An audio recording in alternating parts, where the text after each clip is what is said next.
If you're, where was it your mother and your father met? It was in New Mexico. Huh. I think it was Carlsbad, but I'm not sure.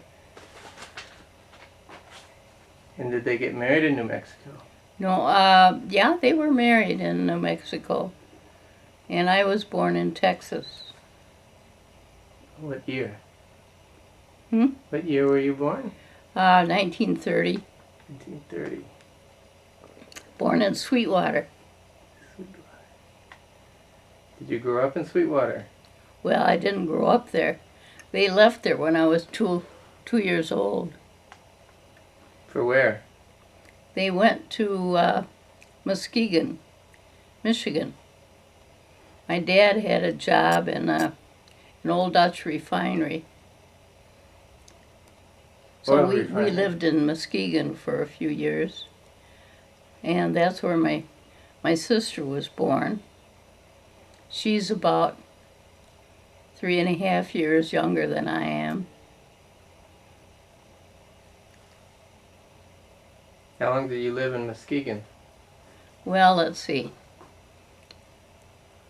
I always say I was born in Sweetwater and Nancy was born in Muskegon, and my folks moved to Granville, Michigan, and they decided, and then my brother was born, and so they didn't move anymore because they decided not to have any more kids. Okay. What kind of work was your dad doing in Granville? Well, he was hired to become the superintendent of a new oil refinery they were building because they had struck oil up a little bit north of Grand Rapids. And so there were a couple refineries building up there in Grand Rapids. And Dad was asked to become the superintendent of the Marvel refinery. Where was your dad born? He was born in he was born in Gibbs, Missouri. Gibbs, Missouri. Didn't know that. How did he end up in the oil business? Well, and his move up to Muskegon was to work in the old Dutch refinery. And when he was moved then to Grand Rapids, or Granville, where we lived, that was when he was asked to be in charge of a refinery. The house that you guys lived in Granville, did you grow up in that house? Well, let's see. I moved to Granville when I was in the 3rd grade. And we lived up the street on Washington. But I don't think we were there a full year. And we moved down the street to a different house. And that's where I spent most of my life then, was on Washington Street, closer to the main street. You like that house? Oh, yeah. What elementary school did you go to? Well, in Muskegon, I went to Oakview, and in Granville, I went to Granville. Were you popular? Probably not. I was a scrapper, though. I remember when some boys were starting to give my sister a bad time at recess, so I beat them up. You beat them up? Yeah, had to go to the principal's office. But I said they were hurting my sister. We were out of recess. Uh-huh. Why were they hurting your sister? Oh, they were teasing her, making her cry. And I just couldn't handle that.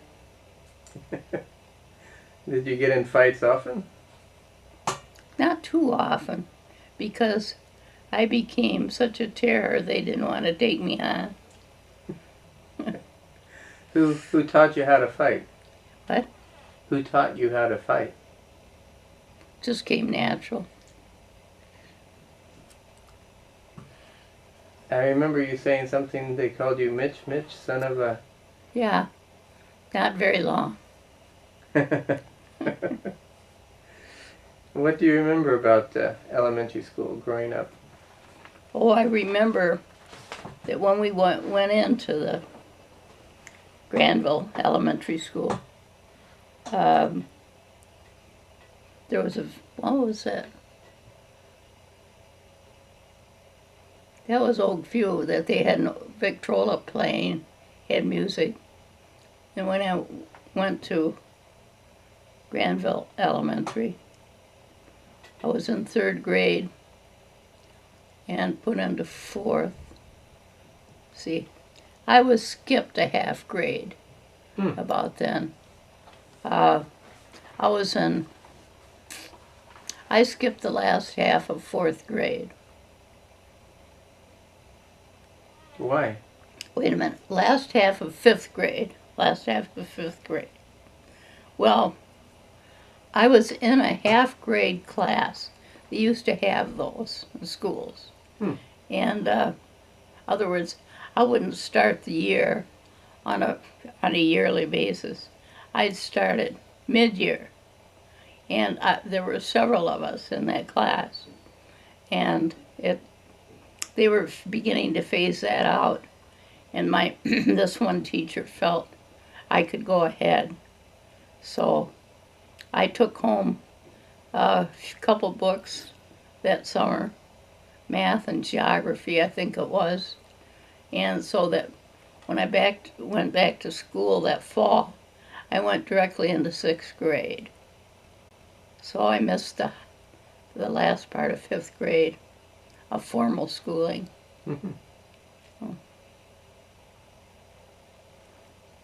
Did you take music when you were young? Piano lessons. I don't know when I started them. Probably about 7 or 8.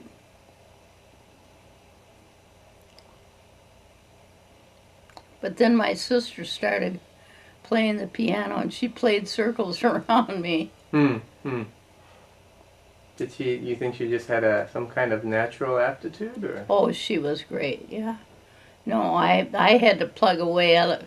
I've seemed like a ball player at the piano trying to play, and she just came on and was very light-fingered, and she did a great job. Well, what did you do for fun as a kid? What kind of sports did you play? Oh, I love sports.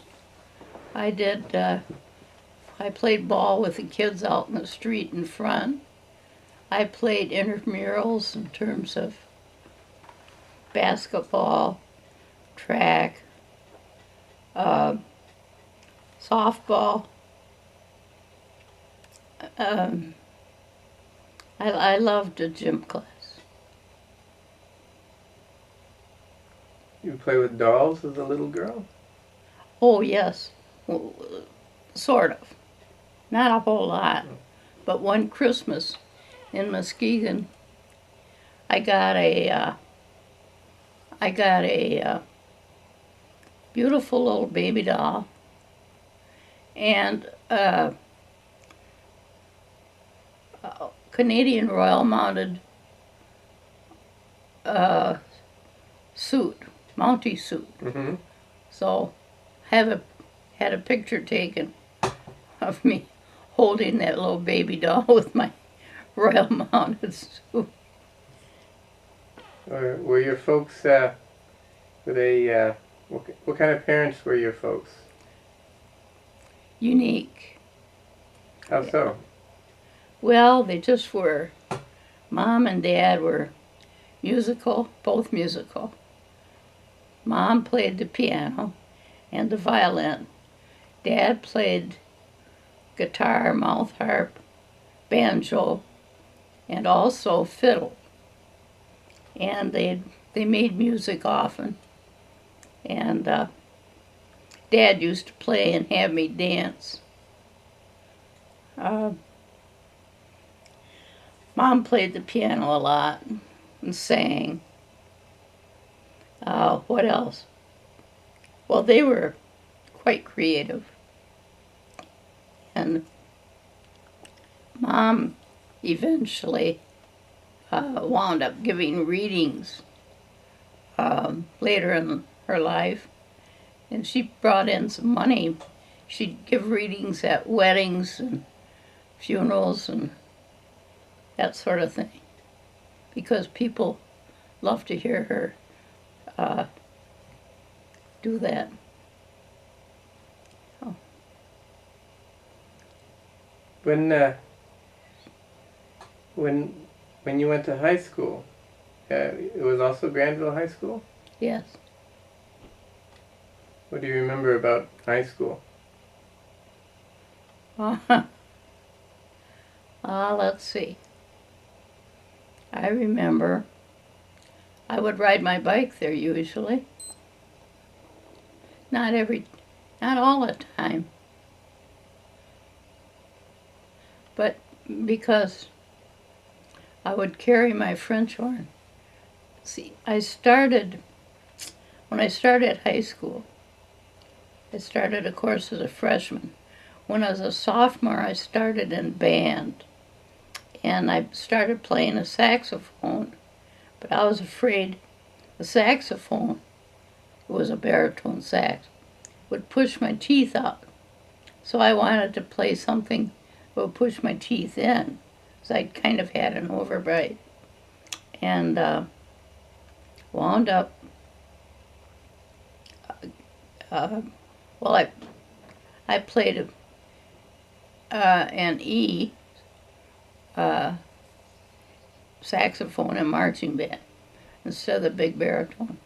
But then my junior year, I started that summer before my junior year playing a French horn. And I got pretty good at it. So I played a French horn the rest of my time in band. And let's see, what else do I remember about high school? Oh, I remember one time, there was a guy who used to, this was in my freshman, sophomore year, I guess, used to take me on Fridays to the drugstore and buy me a soda. And it was a real treat. But he came from the farm and he had a little extra pocket money. But then one night, after a ball game or something, he was driving and his sister had a boyfriend and there was somebody else in the car, another couple. And they went to Johnson Park and they wanted to park and neck. Well, I didn't want to. And so I got out of the car and started walking. It had been raining. So they finally picked me up and brought me home.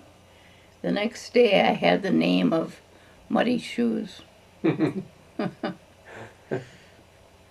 your folks talk to you very much about dating when you were coming of age, since you're the oldest child? Yeah.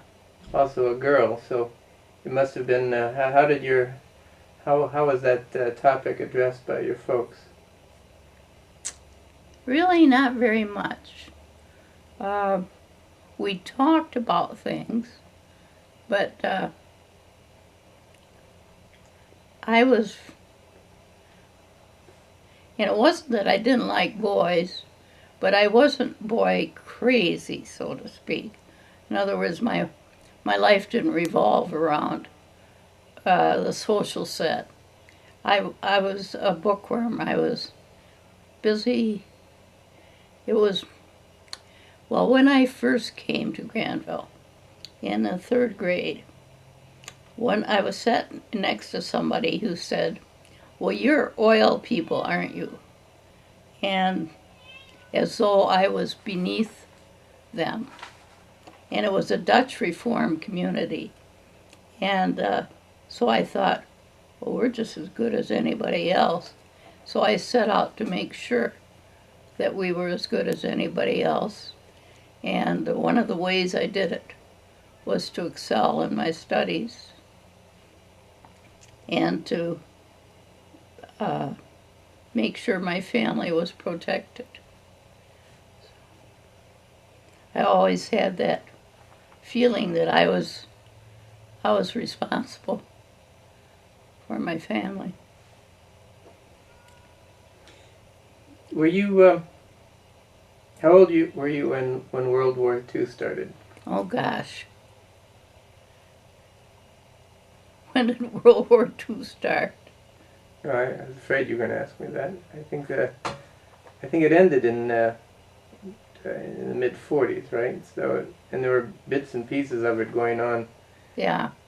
Beforehand, but it would be I was late in 30s to I was in mid-40s. high school, because I remember in world history class we followed the Fifth Army into Germany, and we had Fridays. We always had a discussion of current events, and had our maps, little maps we made. That was an excellent class. What grade was that? That was I think I was a sophomore then. Mm-hmm. And our teacher for world history was Viola Clouch. I also had her for Latin 1 and 2, except the latter part of Latin 2, she left because her husband came home from the war. And our then principal took over the class. But I really enjoyed the Latin as well. But Miss Clouch was a wonderful teacher. Did the war have a profound effect on the economy where you were? Oh yeah, we had ration stamps and all that. I remember we used to drive into Grand Rapids for church, but the gas rationing, and even though Dad worked at a refinery, we still had to cut back on the gas.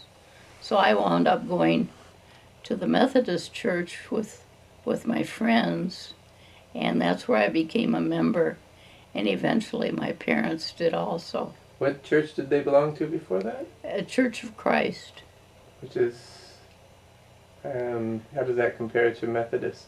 Well, it's a little bit more fundamental. And Methodist Church, well, that's, like I say, it's where all my friends were going. And we had a very active youth group eventually. And so my folks decided that it was not such a bad place to go. So they joined the church too. See, I was sort of the leader of the family. I'm sort of, in a way, I'm not sure they'd agree with that.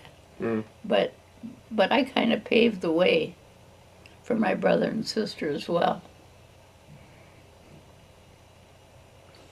It seems if you're both your parents being very musical, I remember also your mother being an elocutionist. Yes. So it seems interesting that you would have ended up in a teaching career, and I guess your brother as a lawyer. Certainly your sister followed in the family line in terms of music, I guess. But how is it that you ended up? What was it that led to your interest to become a teacher? I'm sorry, What led to your interest to become a teacher? Oh, I always wanted to be a teacher. I mean, as I was growing up, I just loved my teachers. Even the one in second grade who got real upset with me when we were given a picture of a couple cats to color. She said, color one brown and one black. Well, I did, but I put green eyes on them. And she marked me down because I didn't follow directions. And I was really kind of mad about that because they look much better with green eyes. But even so, my teachers were always my idols.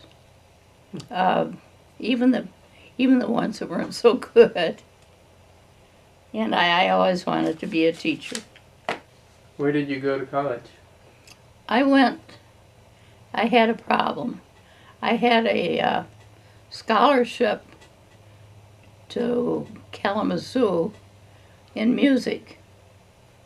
Because by the time I was a senior in high school, I was playing with the Grand Rapids Symphony and the French horn. But I decided I really didn't want to go into music. I didn't know what I wanted. So Mother and I talked with Mr. Davies, who was our superintendent at that time, and he suggested I go to junior college till I sort of decided what I wanted to do. So that's what we did. I went to JC for 2 years. That's a college in Grand Rapids where I commuted by bus to my home. And then I got a scholarship to University of Michigan, a tuition scholarship for 2 years. In Ann Arbor? Michigan and University of Michigan, Ann Arbor? Yes. So then I finished up at University of Michigan with a major in English, minor in Spanish, a second minor in science.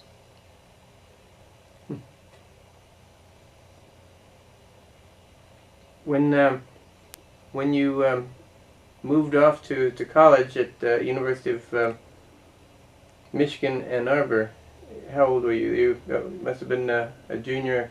It was your junior year in college, How old right? was I don't know. I'd have to figure it out. I understand. Was it emotional for you to leave home? That would have been your first time living away. Well, yeah, it would be. It was. And I moved into a co-op house. And that's one where we do our own work, and you agree to what we call Rochdale principles, where you accept everybody in their particular creed to live peacefully together. Anyway, my mother and dad weren't too sure about leaving me, but I said I'll be fine. My roommate was Chinese that first year, and it was kind of lonesome sometimes, but I buried myself in work. I did a lot, I just studied a lot. It was my thing. What was your roommate's name? Ji Ying Ho. Do you still keep in touch with her? What? I remember you getting letters from her from time to time. Do you still? Well, actually, Ji Ying and I didn't. We didn't exchange as much as a couple of the other gals. Isabel was one, and oh golly, there were two others that I'm missing their names right now. In fact, I still Emily was another one. I still contact Emily with Christmas cards. Isabel has passed away now. But one time, Isabel came running into our bedroom. She was just talking like this, jabbering. And they were talking like that for a while. And Ji Ying said, "We're not talking about you, Charleen. This is something else." And what had happened was, I guess it was Isabel, had bought a little gift. It said made in Japan. And she didn't know what to do. And I told her she could bring it back and exchange it. So that's calmed her down. Oh, she did that. What was your degree in at the university? I just had a bachelor's when I graduated from University of Michigan. Well, in what field? English. Any Well, it was literature, science, and the arts. any other memories about college? Oh, let's see. Used to go outside and throw the football with my friend Lil. And I used to go home some weekends.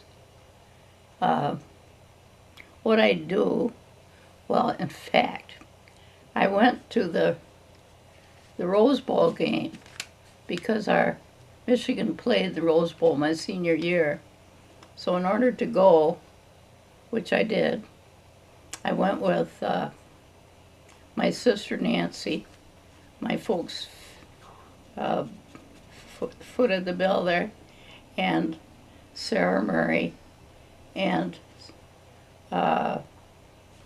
was the other one?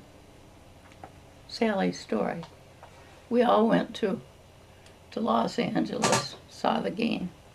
But anyway, in order to pay for my way, I had to get a job the last half of my senior year. So I worked at the drugstore there. And lots of times I'd come home from the drugstore and Lil would have a cup of coffee for me, and I'd take off for home to spend some of the weekend with my parents. Then I'd come back. So I remember that. And while I was in college, my dad got me a little AmeriCar with a Jeep motor in it, and so I had something to drive. Its headlights were kind of interesting. They crossed each other and pointed to the center of the road. So I'd usually get behind a big old semi and let it take me all the way into Grand Rapids. Did you start to work right after college, after university? Yes. I was hired to teach at Hudson High School. I taught senior and sophomore English, second year Spanish, and I had the senior play and the school newspaper. Oh. What play did you put on? Oh gosh, I forget, but it was a corker. It was a good one. It had in it a piece by Shostakovich, and I got the real music for it, so it was a good play. What was it like teaching in real life versus your dream of being a teacher? Did it live up to your expectations, the experience of being a teacher? I enjoyed it very much. I enjoyed it very much. There's another gal, Bunny, and unfortunately she's passed away now. She had a heart problem. But she had the freshman and junior English. And after we were there for a couple months, or maybe a month or so, in Hudson, we rented a cottage on Devil's Lake. So we had the place for ourselves. Otherwise, we were living in each with an older lady, just had a room. So this way we had a whole cottage to ourselves. and we just loved it. We were out there. And anyway, Where was Hudson? it was Hudson? Devil's Lake. Where's Devil's Lake? It's there by Hudson, Michigan. Okay. Anyway, she had a boyfriend, I had a boyfriend. We each knit a pair of socks while we were there. And at the end of the year, we each got married. That was June. That would be June of 52. And Mitch was born June of 53. How did you meet your husband? Oh dear. At University of Michigan, I was in an ed psych class as a junior, my first year there. And he was a graduate student teaching that ed psych class. And my friend Lil was in there too. Anyway, it was an interesting class. It was really an eye-opener. And so that's how I met him and sort of kept in contact with him. Over that year, and then that next year when I did my student teaching, we had still had a correspondence going. He had gone to University of Chicago for his job, although he hadn't gone through graduation yet. And what happened was, because I was student teaching, my critic teacher asked me if I would chaperone a gang of seniors to Chicago, because she normally went, because her husband was a travel person that arranged these things. But she couldn't go, so I went, and I told Larry I was going to be there. So he met me there, and our first date really was at the Aragon Ballroom. Where? At the Aragon, Aargon, I think it is. What city was that? Ballroom, that's Chicago. Wow. But the funny thing is, when we got there with all these kids, they wouldn't let 3 black kids in. This is before I even saw your dad. And I said, hey, come on, this has been arranged, and these kids have paid their money. They should be, no, it's not our policy. And so I was raising Cain in the manager's office and blowing up and this and that and the other thing. Larry finally found us, I guess. But anyway, I was really pitching a fit. As it worked out, one of the girls had an uncle in Chicago who came and took them and showed them around the town. So they didn't get to go to the ball. They didn't get to go dancing, at the ballroom. Were there 3 boys, 3 girls, or? No, it was a boy and 2 girls. My goodness.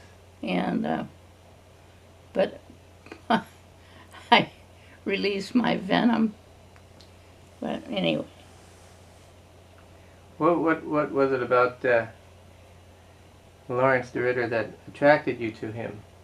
Oh, I don't know. He seemed,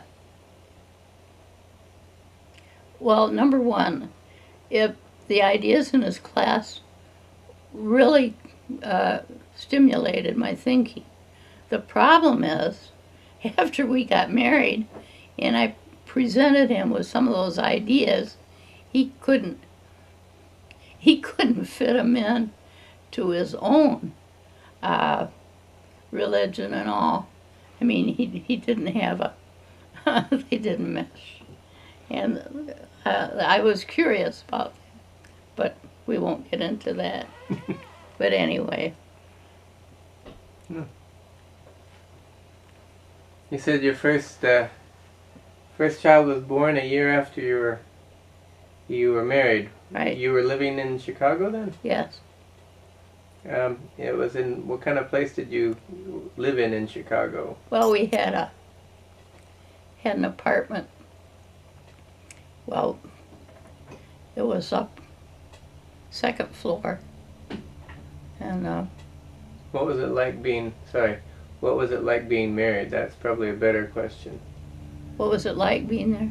Being married. Oh, I mean, you went from being a single woman to being married your first year, and probably like within 3 months you were pregnant. So you had some pretty dramatic changes going on in your life. You went from being on your own to being married, and then you were pregnant. right. A lot of big changes all at once. Right. Well, it wasn't completely what I expected. There were some times that weren't very happy. But when I realized I was pregnant, I thought, well, that's it, lady. So,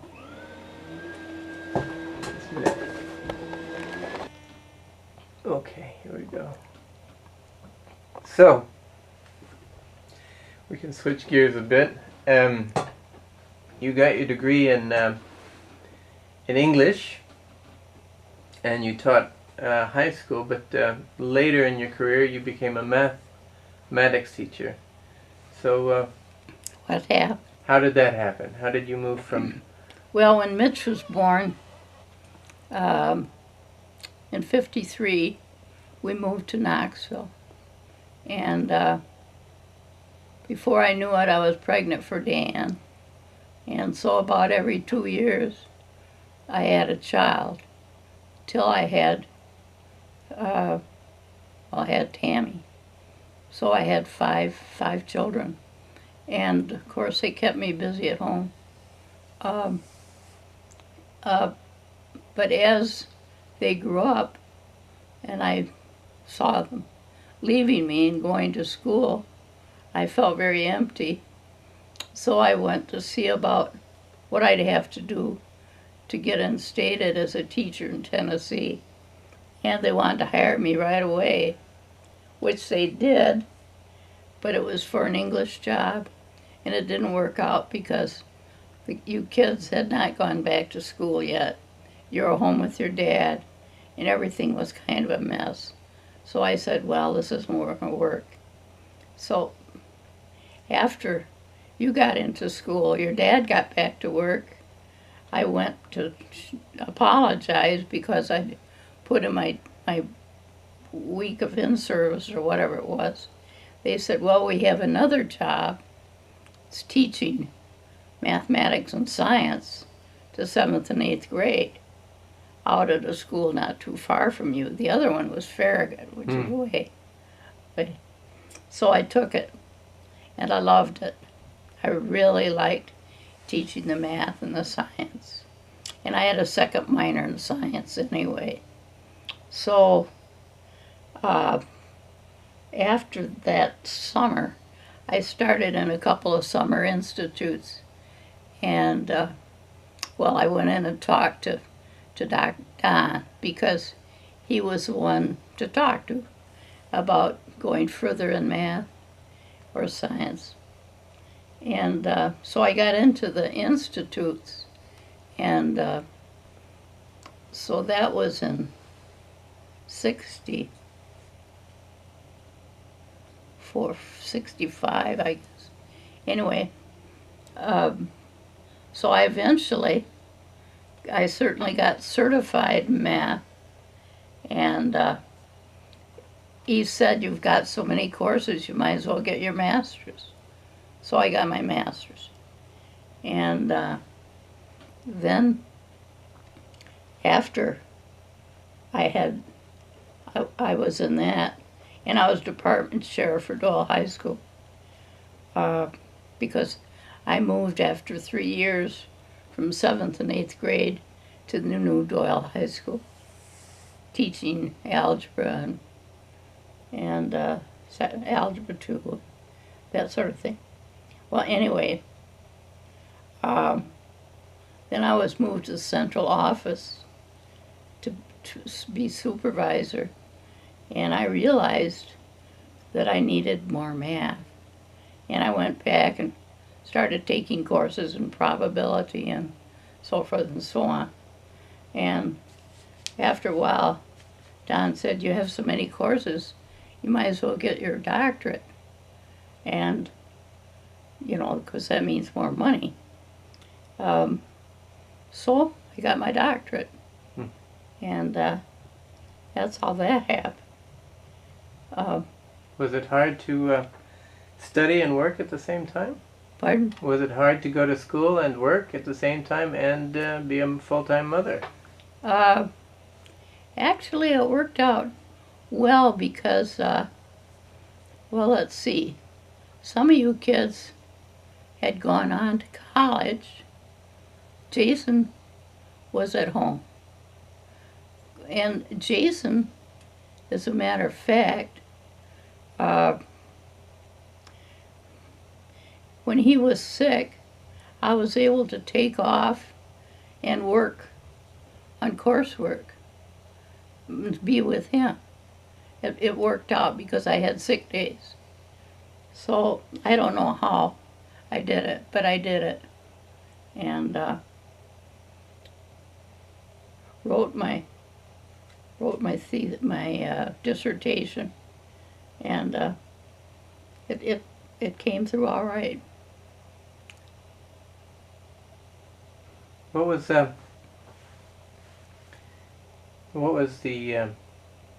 would you say the happiest moments of your life? Happiest moments?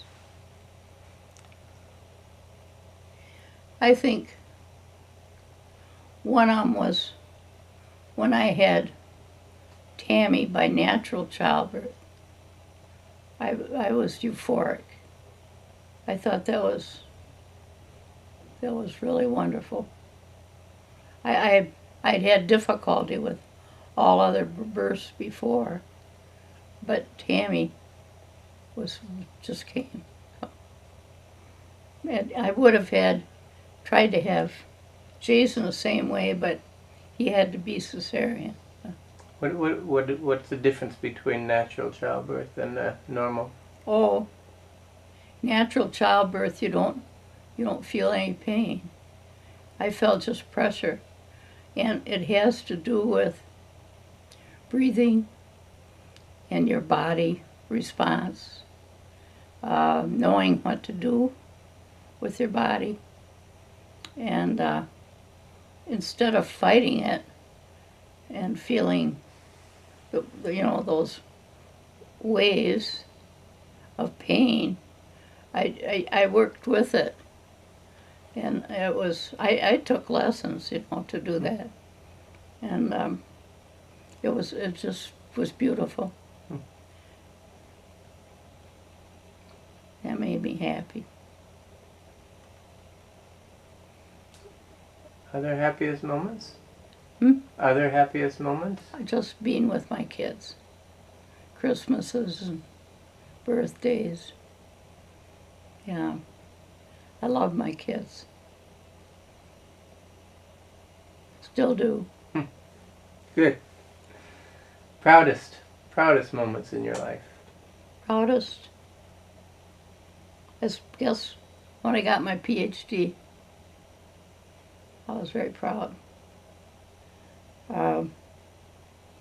Proudest moments of my life, to see my kids grow up and graduate, including Jason.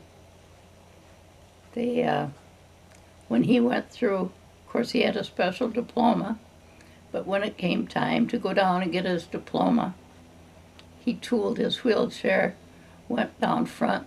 Everybody in the auditorium stood up and clapped. Made me very proud. So, How about your most meaningful moments in life? Things that most meaningful. touched your heart in some way, some profound way. Let's see. I think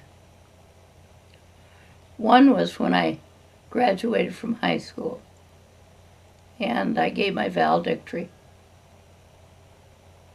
And I made a kind of a commitment to God about my future and my beliefs, and that set the course for my life. That's probably one of the most meaningful moments. What inspired that? What brought it about? Well, I think it was a combination of things as a teenager, having to deal with this, that, and the other thing, having to make up my mind whether or not to get married or to go on to school, college.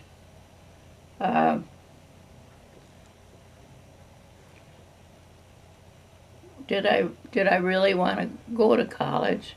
Did I really want to be a teacher? What did I want to do with my life? It all sort of converged, and so it was all worked out in my valedictory, which I gave on graduation night.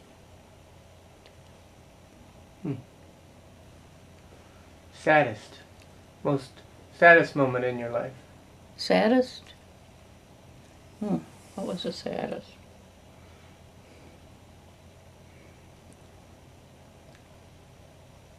I suppose losing Jason.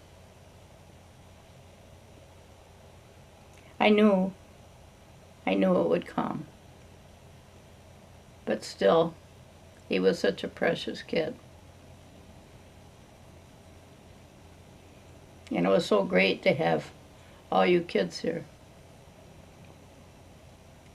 But anyway, I'd say that. If you had a chance to reach out and say something to everybody you've ever known, if you wanted to give them a message somehow,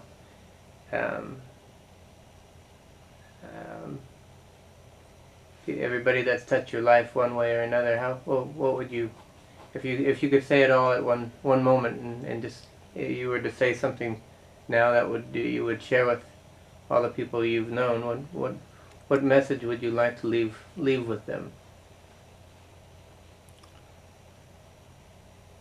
I would say, forgive me all my shortcomings, and if I've hurt you in any way, but I remember you, and you will always be a part of me. Actually, it's quite interesting. The Muslims say that once a year to each other. Almost They do? exactly what you just said. Really? It's part of the Muslim tradition that once a year they ask each other for forgiveness. Oh, really? In almost identically the way that you've just articulated it.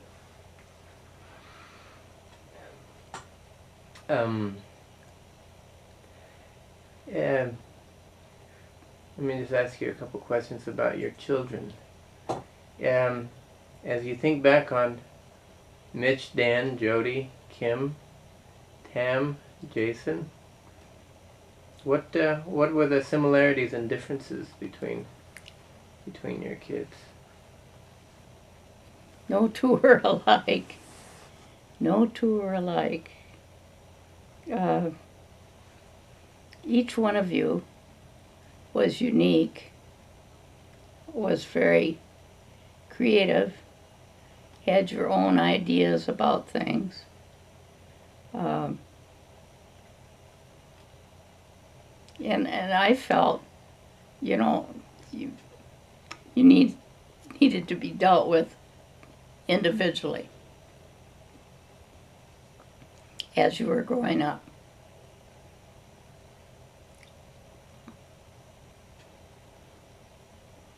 Sometimes some of you'd get along better than others. Sometimes you wouldn't get along at all. But in general, I felt we managed pretty well.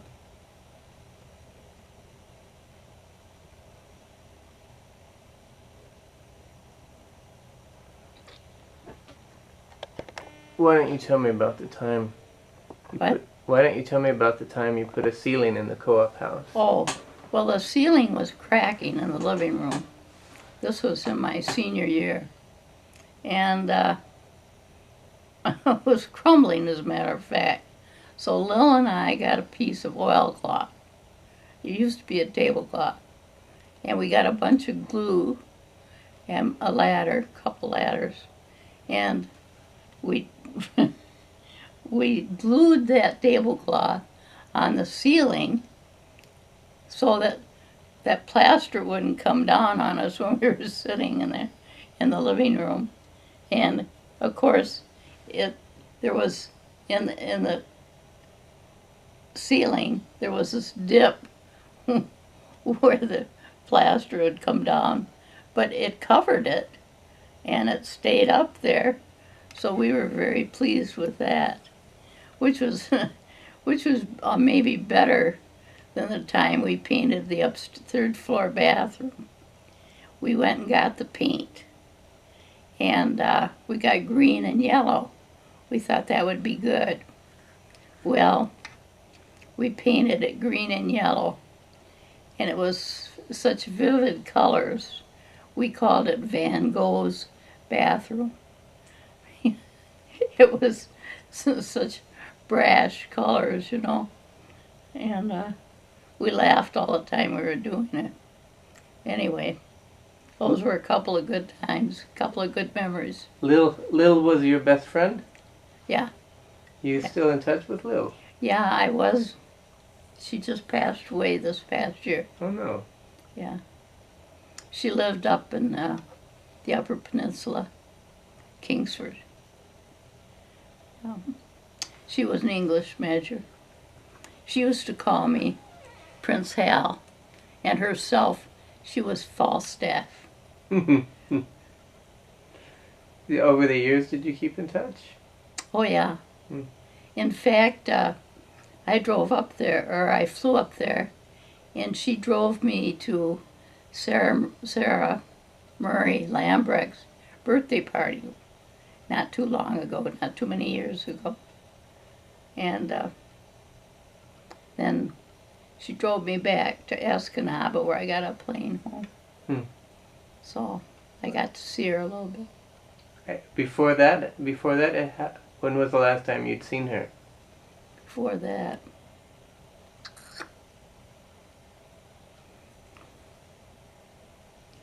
I think, I can't remember.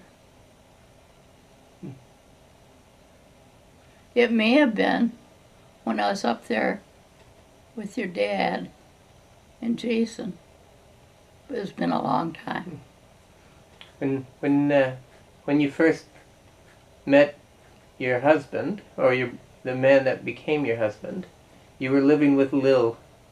Yeah, she was in the co-op house. She was in the co-op house, but she wasn't in that house at the Devil's Lake? No, that was when I was teaching. Mm-hmm. But when I was in college, my last 2 years, that's when I knew Lil. Mm-hmm. Did she meet him before? Did she meet your boyfriend who you later married, Lawrence? Actually, she egged us on because she was from the Upper Peninsula. She knew his family. And so she egged us on, you know. Mm-hmm. In fact, she and another person invited him over for dinner one night to the co-op because they just wanted to see what would happen, you know. Typical. Anyhow. So that's how that went. She sounds like she was a good friend. She was. Yeah. She was a very good friend. Her mother was from Finland. And she's as Finnish as can be. Yeah.